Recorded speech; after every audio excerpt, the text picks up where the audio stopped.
But I wanted to thank the Academy of Visual Arts. It's great to be here. Thank you to John, who's disappeared. Perhaps, we're all needing those comfort breaks. And to the Institute for Public Art, and of course to OIL. And it has been a truly fascinating couple of days with I'm sure you'll all agree, a very diverse and wide-ranging number of projects. And what I'm going to do is say just a few words about my work in a couple of situations, starting with addressing this question, what makes a successful public place? I think several people have kind of asked the question, what does success mean? How can we measure it? And surely one person's success might well be another person's failure, as we've really realised over the last few months. Not everyone does want the same thing. And so measuring what those successes are a tricky kind of thing to negotiate. And within this idea, having control over the conditions for presenting and experiencing art, whether it's in the gallery or beyond the gallery, is something that I think artists in particular, because that's what we're talking about, are interested in engaging with. And artists make work for people to view, and I think artists are interested in working in all sorts of contexts. So as I said, I'm going to frame this presentation through a very brief, and I promise I'll try and keep it brief, focus on two projects, Art on the Underground, and which I was the head of for 11 years until about 3 years ago, and the King's Cross project. They're both particular contexts, I suppose, and that's something, as a curator, I've been interested in putting myself into different situations and contexts that are beyond an art gallery. So I've worked in parks, I've worked in hospitals, I've worked in new developments. I've also worked in galleries, and I originally trained as an artist before going to the Royal College of Art in the mid-90s to take on the curatorial programme there, which was an amazing experience. And took me to really kind of being able to start thinking about how to make frameworks within which artists and research around art could happen in situations where my colleagues might not know anything about art. And I think that immediately flags up the issues that start to come to bear in these kinds of situations. The difference between Art on the Underground and King's Cross is really about funding and the context themselves. One, Art on the Underground obviously being within an underground railway network, and the King's Cross project being a vast, as Wang Ping alluded to, a vast new development in the very close to the centre of London. So thinking about these infiltrations into context as a curator and what that framework can be, basically I'm working in these different situations to make a strategic approach to making a programme that has multiple strands, multiple layers, and those layers and strands being integrated so that many different kinds of artists can be supported. So that might include permanent works. It might include very ephemeral works, temporary works. And I still also believe that linking to the complex ecology of the more, what people have referred to as the elitist art sector, is also helpful in supporting this practice. In addition, I've become very aware of overlapping fields and obviously architectures, human geographers, urbanists, theorists, that all support the kind of questioning and interrogating that I'm doing all the time. So just thinking about London itself, and the theorist, sociologist Saskia Sassen has defined London as a global city, a node in an huge and vast economic system. So I think taking that as a kind of starting point for an artist is quite an overwhelming idea. And meanwhile, the human geographer Doreen Massey, who's sadly no longer with us, described it as a world city. And I think those two things are quite different. Katja earlier on mentioned Marc Auger, who's also, but I think, been very interesting and important in our thinking around these non-places that he talked about and how we might re-engage with them in different ways. Obviously, thinking about airports, train stations, that was something that was very close to my heart when I was at London Underground. And I just wanted, before I move on to talking about Art on the Underground, and just giving you a few examples of the different kinds of projects that the programme made to make this multi-stranded programme, I just want to also evoke Richard Sennett, who has been a very interesting critic and commentator on the development of urban sites and how we design and build cities. And in his text about the public realm, in particular, he brings up many paradoxes, but two of them in particular really strike home and I think are quite important to think about whilst we're considering the issues that we're thinking about. And one of them is that over the last 100 years, we've grown to have so many more tools at our disposal for designing and building cities. You know, better materials, better design, better planning, lighting, streetscapes. And yet, whilst that's been increasing, we seem to be less able to know how to use them. And there is a huge paradox there. And the other thing is that whilst we're creating more and more cityscapes, and these kind of closed cityscapes, we seem to be building cityscapes that decay far more quickly than the urban fabric of the past that we're clearing away in order to put into them. So with that in mind, and thinking about urban spaces and what might be required for a successful public space if artists are involved, of course, artists are required. A focus on the communities in those places. We've talked about all of these things: resources, funding, whether that be capital or revenue, and I think those are two very important things to think about. The stakeholders within a place is a sort of neoliberal word, perhaps, but nevertheless nowadays can't be avoided. They're the people that, in one way or another, have a vested interest, whether it's literally financially or they live there or work there, and integrating projects with them is an important thing to think about. Planning, local knowledge, other kind of expertise, timing, and frankly, the right people who might be able to support a project and either a bit or a lot of luck. So I'll very quickly take you through a few examples. When I started working at London Underground, around about 2001, it did have this legacy of art and design and was inviting... well, it didn't invite artists. Actually, artists came to London Underground and asked if they could show their existing work on this very platform that you see here that for some reason was redundant.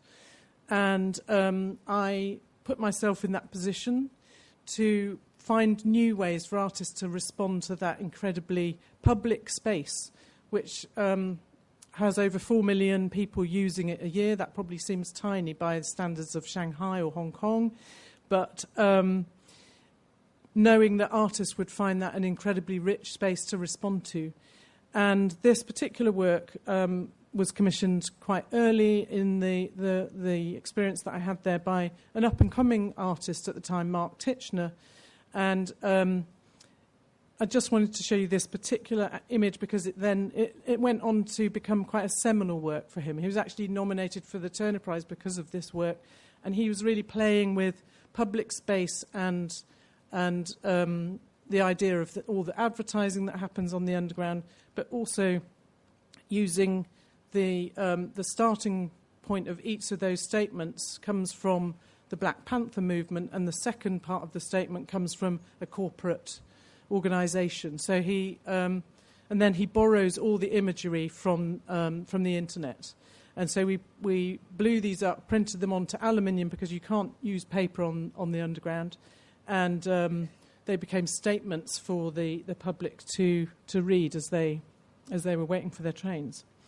One of the projects I was particularly proud to instigate and continues on now is a way for people, these 4 million people per year, to actually have a small artwork in their own hands as they walk around the network. And we established a programme of commissioning artworks for the tools that you use for travelling around. Now, it may seem fairly straightforward, but Transport for London were very nervous about having an artist take that space on that because they didn't know what they might be saying to their travellers, to their customers. And the process of getting each one signed off was extraordinary. But now I think over 25 of these tube maps have been created, and they're printed in something like 15 to 20 million at a time. So people do build up those collections, and it's a way of communicating very directly with the people that use the underground.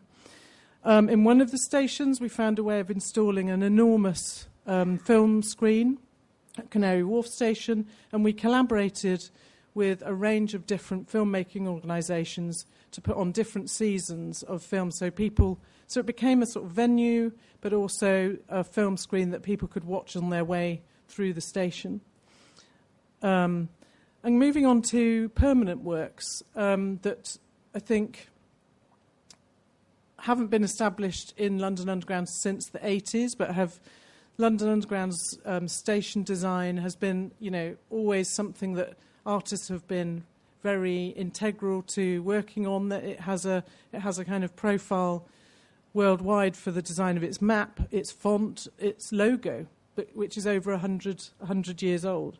And so when they were developing Tottenham Court Road Station, which has the famous mosaics by Edoardo Paolozzi, we invited Daniel Buren to make a brand new work that exists in several parts within the station. And it's taken a decade for this work to be completed, and we're finally revealing it now.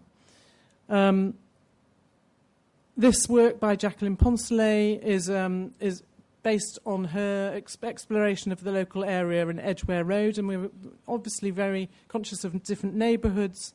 Jacqueline went and met groups of communities around the neighbourhood and made drawings about the stories that she encountered, and you can read them within the station itself, to make this large-scale vitreous enamel-based artwork made out of an integrated range of all of those patterns that covers this, what would otherwise be a very grey building that's actually a substation that powers the trains on one of the lines.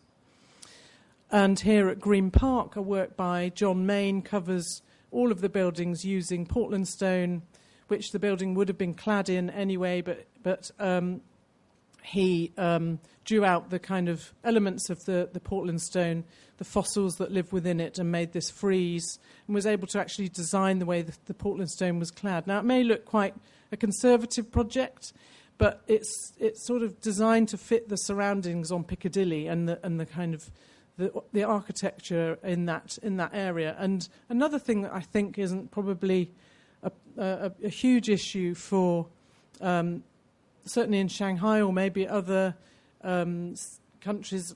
I came through here on my way through Dubai, and I don't think planning is a huge issue in some of those countries. And getting planning permission to make any changes in London is a huge process, and this artwork was made through a planning process. In terms of working more directly with communities, this work by Michael Landy, focusing on the central line but really being messaged across the line, where we put out a call for, or Michael put out a call for people to talk about their acts of kindness that they'd either had happen to them or witnessed on the tube. And thousands of people sent in stories which were then put out for people to kind of encounter in lots of different parts of the network.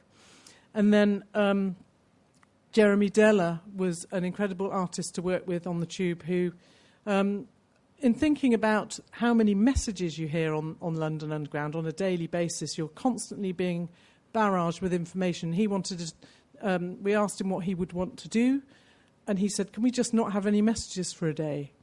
Obviously that wasn't allowed. So he came up with adding more messages and designed a book of quotes in collaboration with all the staff that work on the Piccadilly line.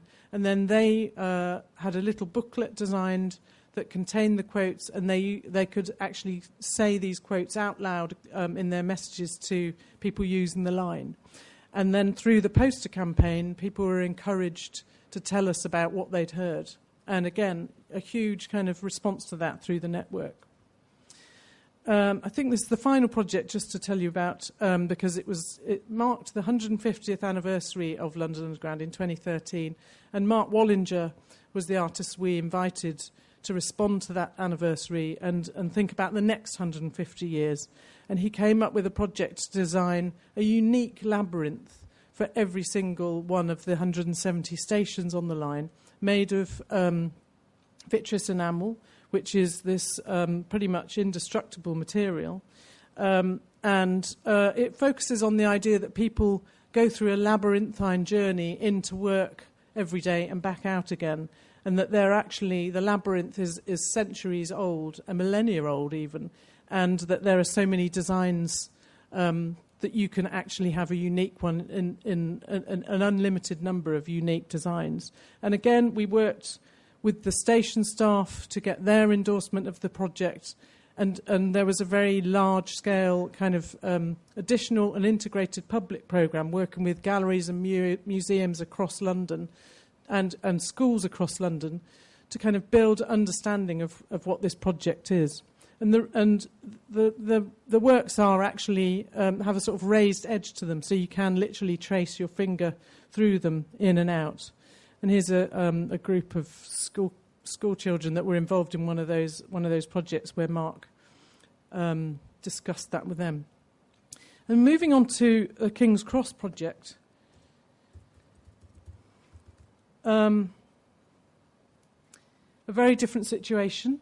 This map gives you some idea. I mean, Maretta was quite clever in actually showing you a little dot of where she was actually coming from. And I'm sure you're all familiar with where London is, and you may even know where King's Cross Station is. Now, how do you... Is that... Oh, I don't know which one. Anyway, this is about maybe a 20-minute walk from the very centre of London. So this huge 67-acre site, which was completely undeveloped and didn't have anything on it for a very long time, is a brand new piece of the city in London, and has been developed by this one developer, Argent, who and that in itself is quite lucky. There are other parts of London that are being developed with several developers, so very difficult to collaborate with them. And you can see that from this. Well, you can't see anything from that very blurry map. But right in the centre of the development is Central St Martin's Art School. And that really gives an understanding of how Argent wanted to think about having the network, the development, as an international destination for the arts with cultural partners throughout the site. And they also wanted to avoid the mistakes that were made in the development of an earlier project in London called Canary Wharf, which was only developed for businesses. And I showed you the film of that, the slide of the film project there. But it's very much a mixed-use site with residential and as well as the art school and retail. And the idea, this gives you a sense of how it's planned to look, and a sort of fairly early picture of the site as it stands now, but only the north end of the site, and there's a canal that runs through it.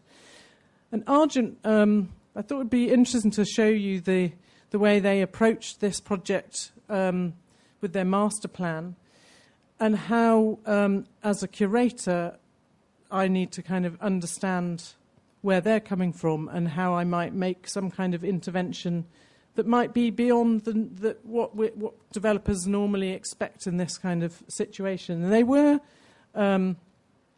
they made themselves aware of what art can do in a situation like this.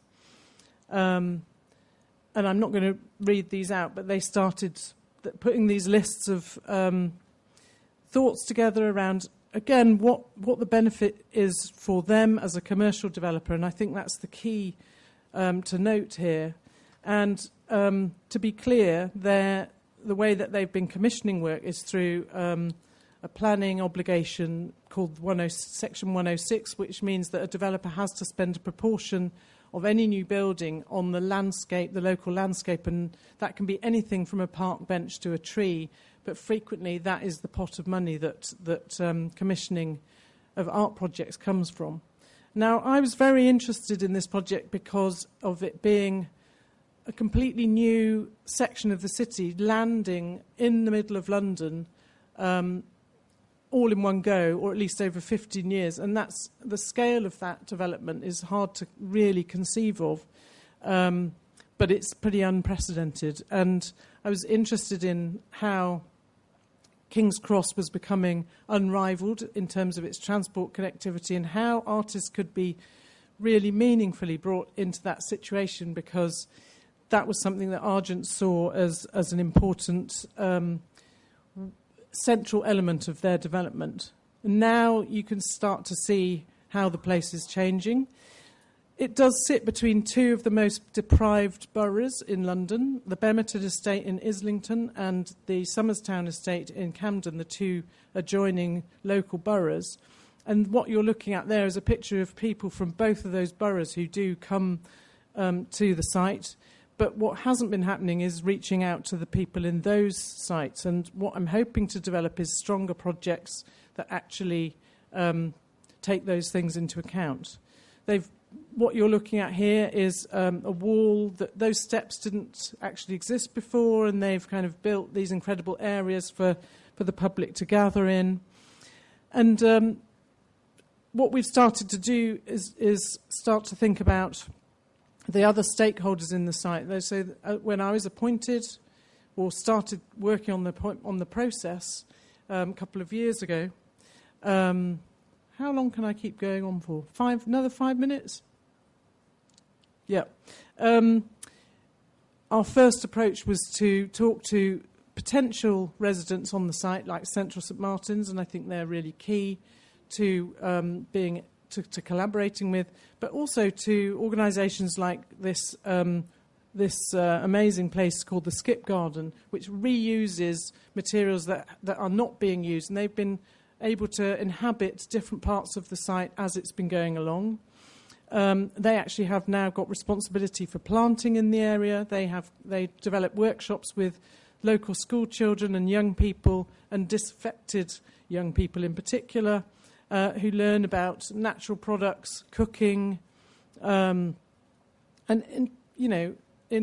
integrating into this kind of site in a way that they may well have not had the confidence to do in the past.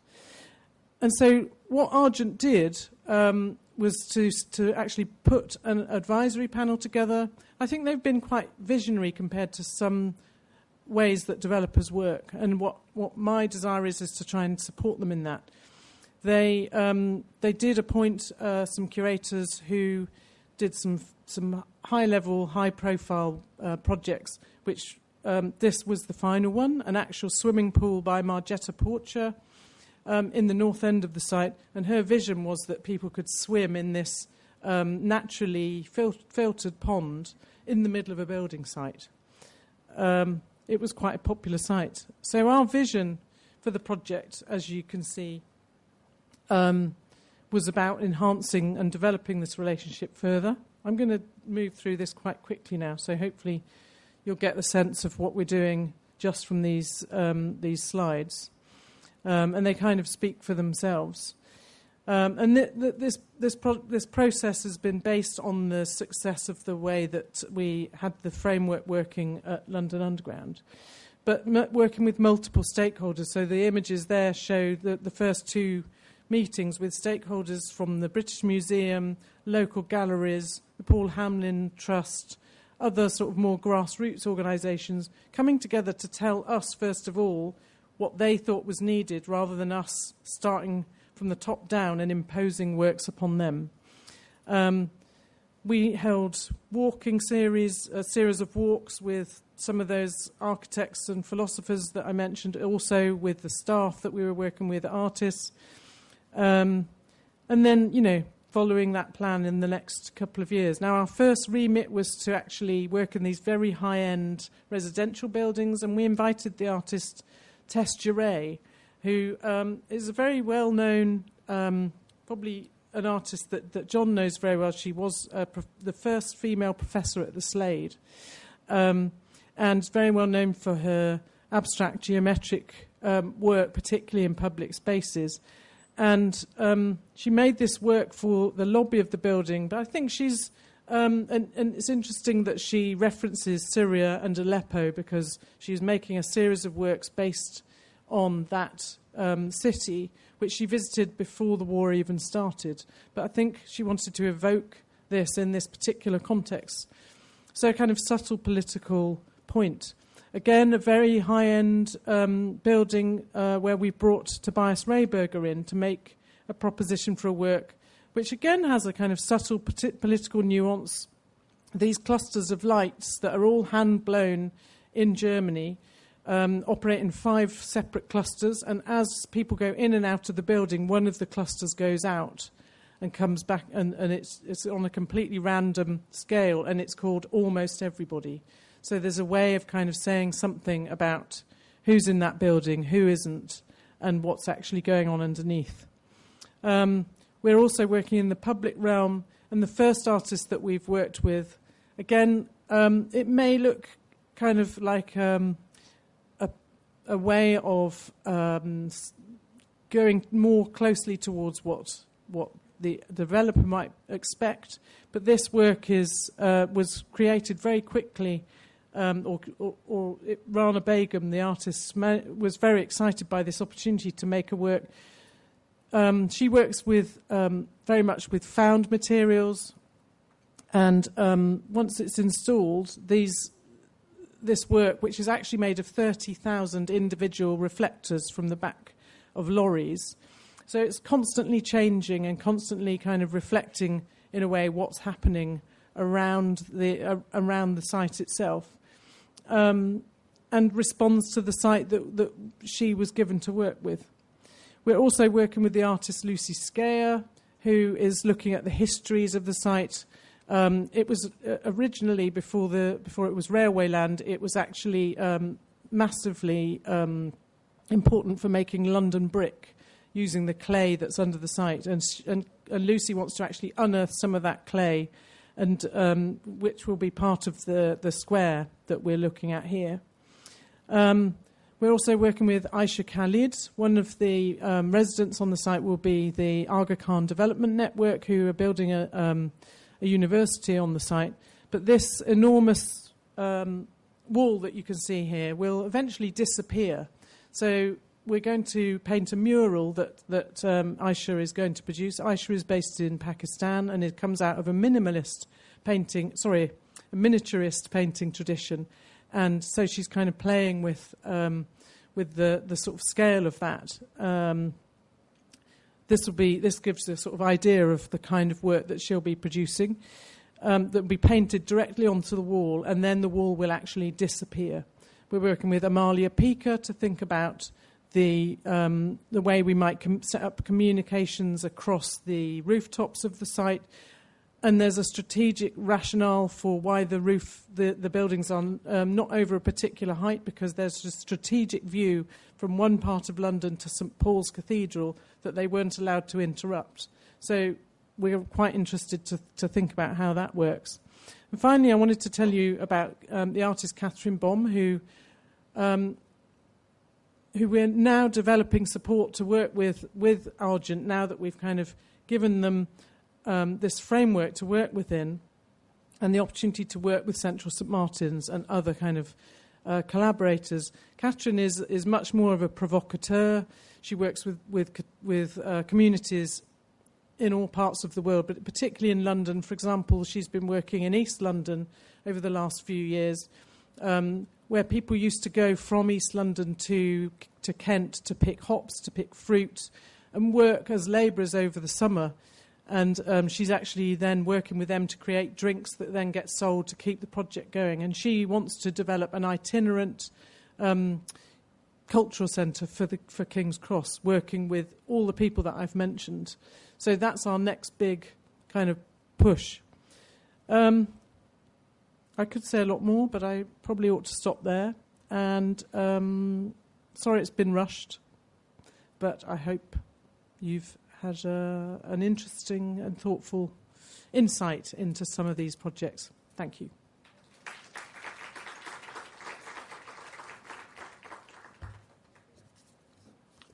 Thank you, Tamsin, for her presentation. I do learn something like to deal with a very complex situation. You have to understand. Yeah. May I invite all these speaker of this session come to the floor, and John, can we have at least 10 minutes, you think? Is it 15? Yeah. Yeah, thank you. Please have, you sit in the middle, John. Yeah.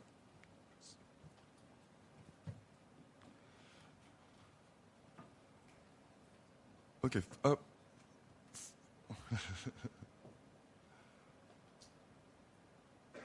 Throughout the presentation, I do find there's a various angle to understand not only the surface, but it's the backgrounds of the project and the also situation, condition to allow something to be happen, and then later the people can see the artwork or the proper art. So I do want to ask once again about what makes a successful proper artwork or a proper space. In that kind of in what kind of conditions? And then we open up to the floor. Yeah. May I, John, would you like to start it first?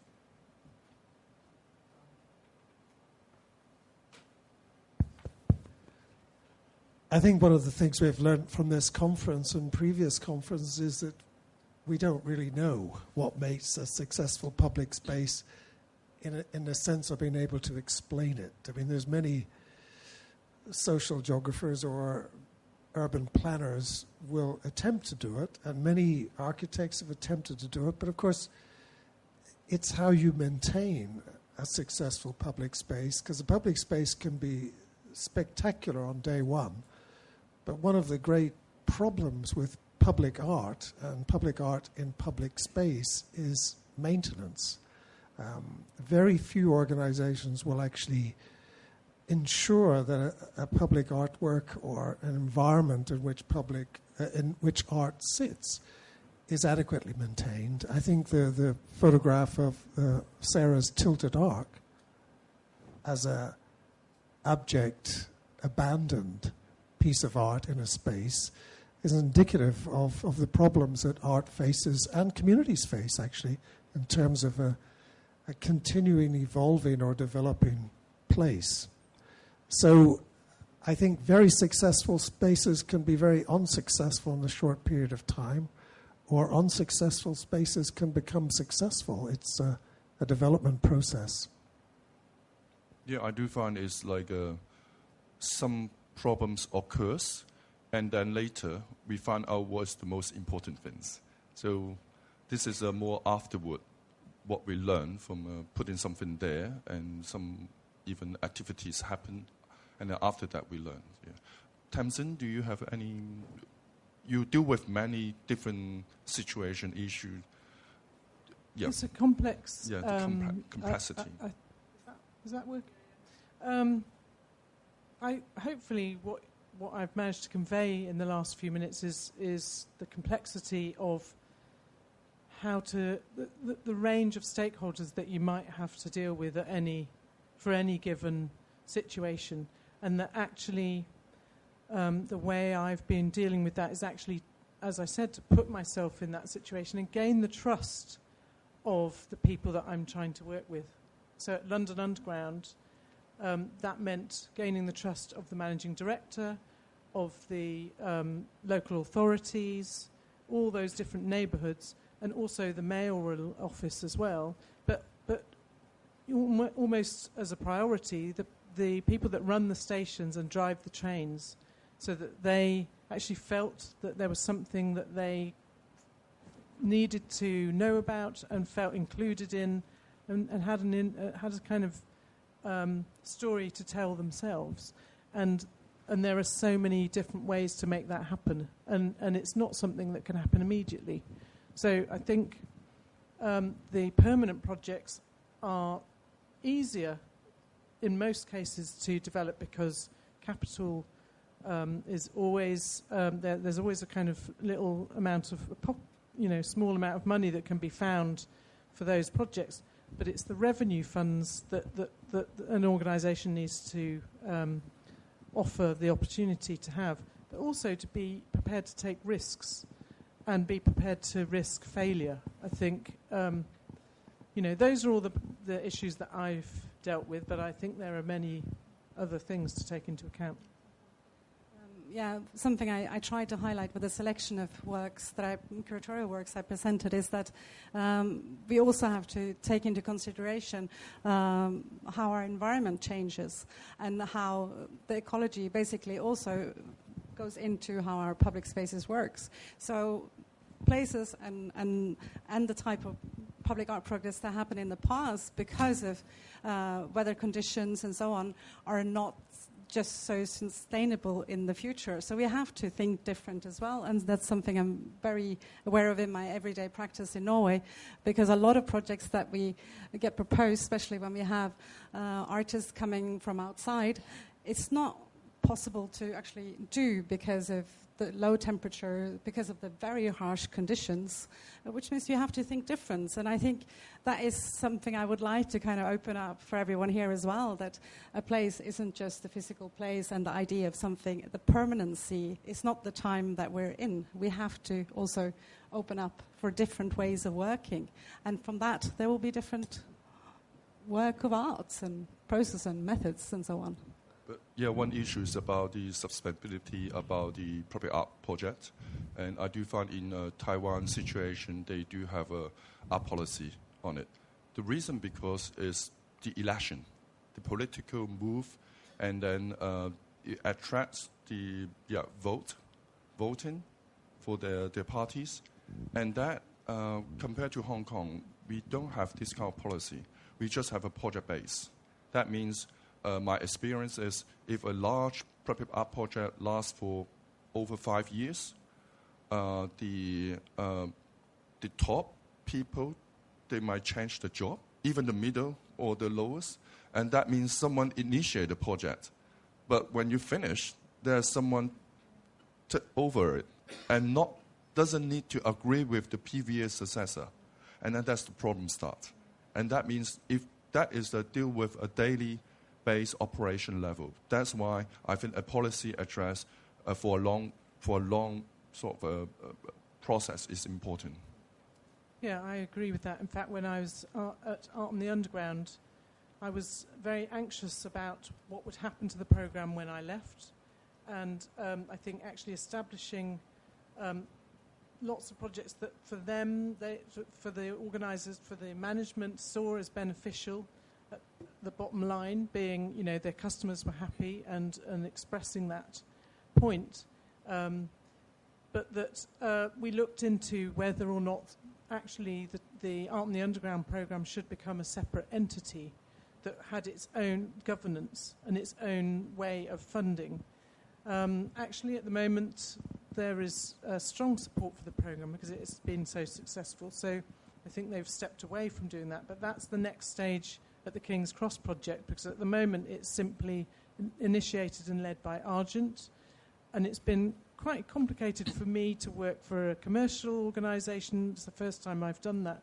But I was passionate about that part of the city and wanting to be able to make that change. And we're looking into potential kinds of governance and funding systems that could look at the longer term process for an art programme in that area, if it's deemed to be needed after that. May I ask? Oh, sorry, John. Yeah. Very short. I worked on a very big project in Portland, in Oregon, and Portland has had one of the longest running 1% for art programs, but they also have 1% of the 1% to maintain the project. So they have a kind of consistency there. They have a policy. It's a very long established policy. I think they introduced 1% for art nearly 30 years ago now. So there is a mechanism of delivering this, but it requires a kind of political will, and it requires consistency. And the point you raised was very valid, that government changes, policy changes. I'm not going to bring up Trump again, but it's a disaster in that respect. May I ask? Okay, we might change channel. So, do you have a?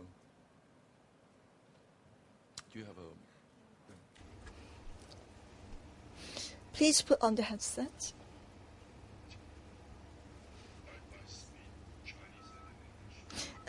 你需不需要先讲中文再讲英文呢 Okay.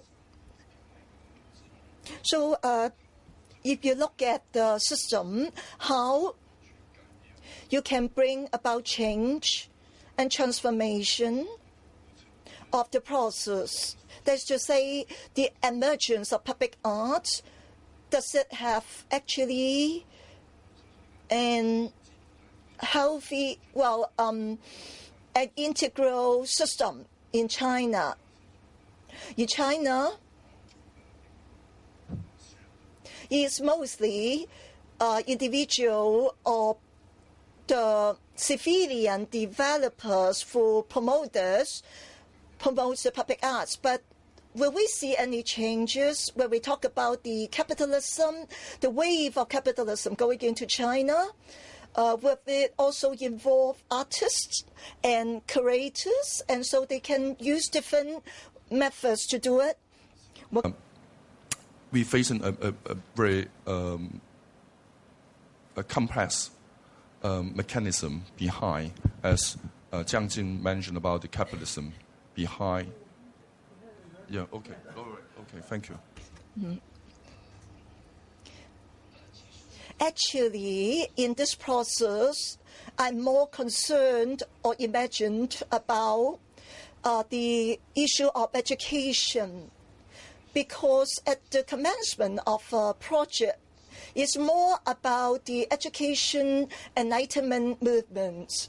And I feel that with public arts, many aspects or many words, whether they can actually raise public concern and arouse discussion or not.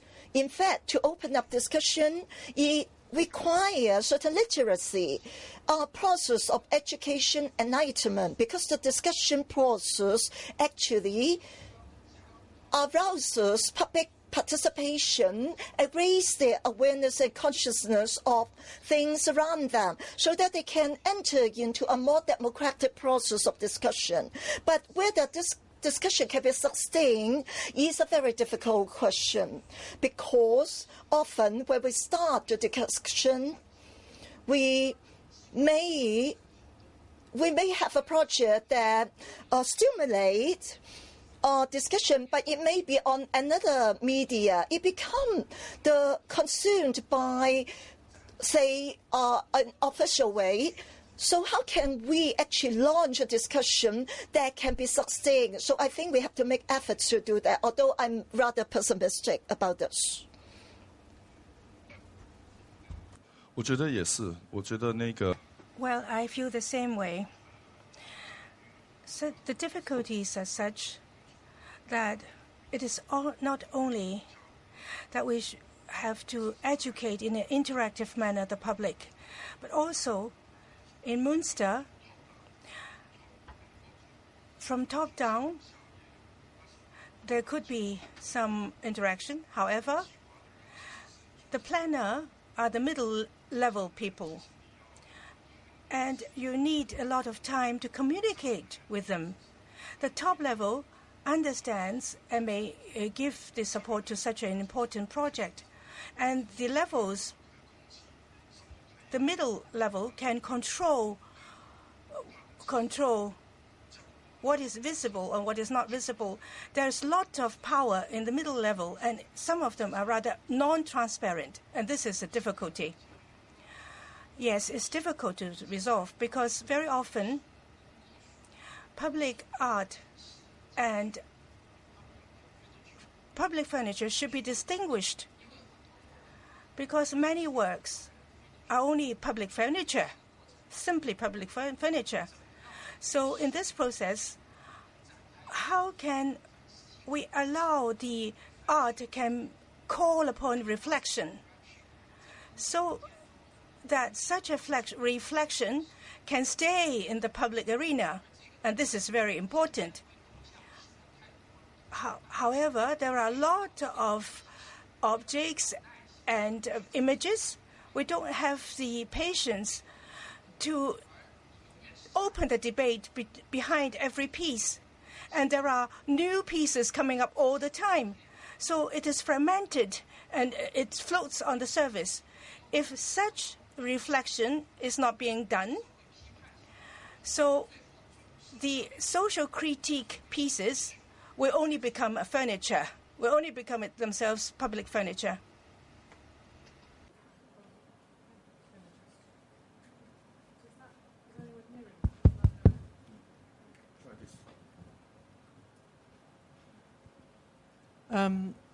In terms of thinking about education, I personally think of it as a highly integrated element of any project, which is what we try to achieve in London Underground. But it's also about constantly kind of realising that if your colleagues are, as they are even on the King's Cross project, where they've initiated the programme, they have a very conventional idea of what art can be.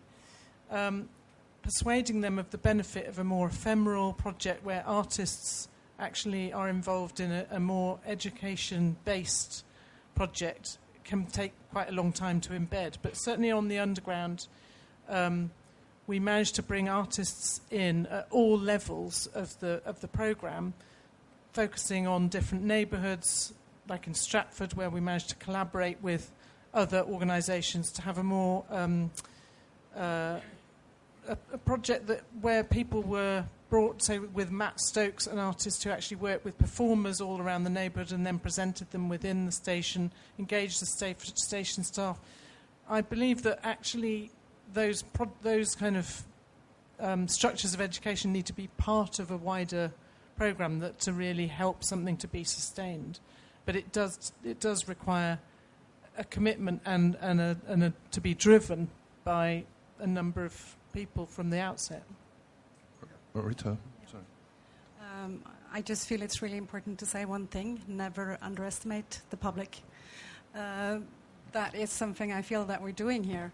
And my experience working in public is that ignorance is something you find on all the different levels within the hierarchy of public space and public sphere. So you really have to take time and also give people a chance to experience, really. And that is not something you have to be educated in any way to do.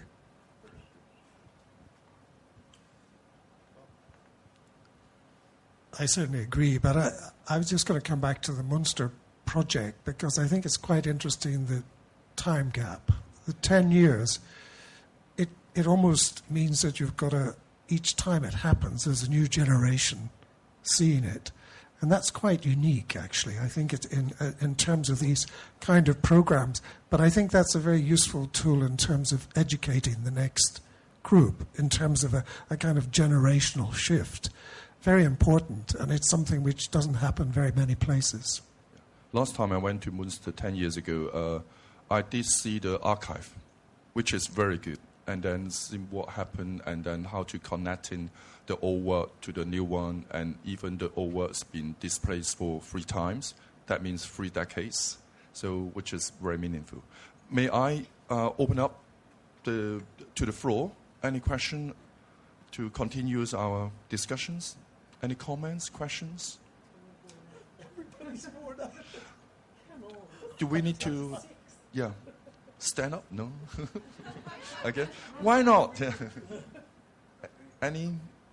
Well, we have an opportunity. Okay. Yes. Any words or key words you would like to think about the project you're dealing with, or the final sort of like address? Is it necessary? No? Okay. I think the final words are really to thank everybody on behalf of the Academy of Visual Art for attending and putting so much patience into the last 2 days, and for all the speakers and all the participants. It's been a very interesting, a very good educational experience with a lot of things to think about and a lot of not necessarily resolution, but more questions and answers. And I think that's the way it should be. So thank you all very, very much. And we have one last duty to perform. So Tamsin, you will stay on the stage, but I'm going to invite Jay and the international jury to come onto the stage, please, to finish off the International Public Art Award ceremony.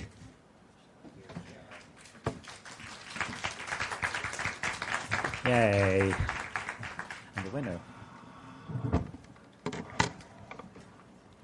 So while the judges make their way to the stage, I just want to quickly acknowledge the Academy of Visual Arts and Oil, Leisure and Cultural Service for hosting us, and some unsung heroes, Alex and Kevin, who sit in the background and keep us all together. And I'm sure there are many, many other people who I'm not mentioning by name, but who I probably don't know.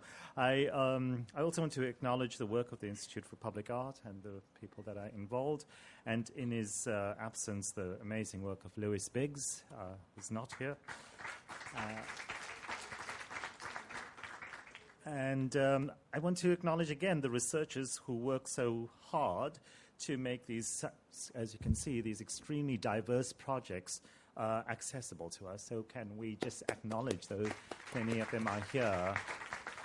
And finally, the 7 outstanding works, all of which in their incredible diversity epitomize in varying measures all of what we have been talking about in the past few days. And I'm sure you would agree with me that we had a very difficult time just going through all the presentations.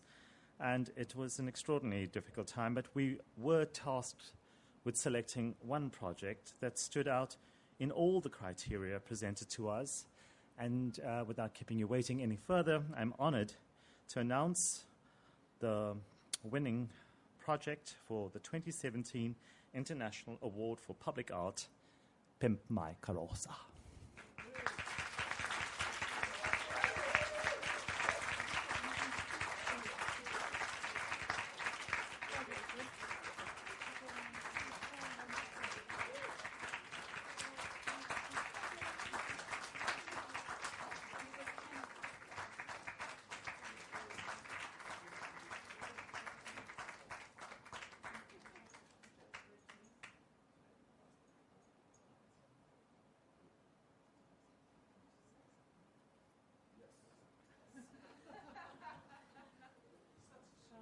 Yeah, thank you very much. Please, I'd like to invite also Carol, that's part of the team, to be here with us. So I have this crazy idea, but there's people like Carol and others that are in Brazil that do the hard work every day. As I mentioned, I also dedicate this award that's so important for us to be recognized and keep the project growing. I like to dedicate this award for all the invisible superheroes, the way speakers from Hong Kong and from all over the world. And I hope this award also inspire other movement artists to create not only the personal work, but also engage more artists and create movements as in a way to scale the impact of their own art through other cities, because we have amazing, fantastic examples of public art that we discuss all days here.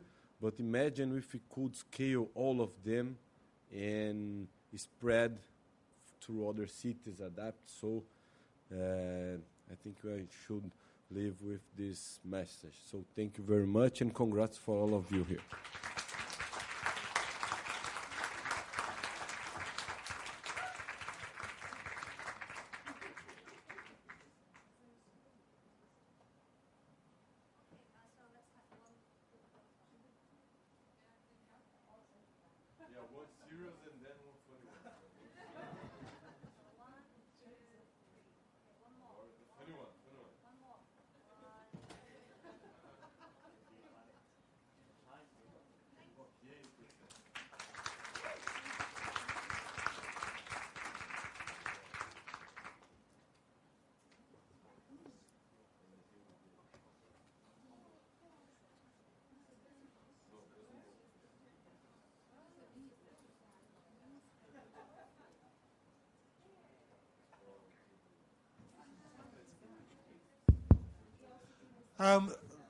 One last thing, there is a bus waiting to take those people that want to go to the Osage Gallery outside right now.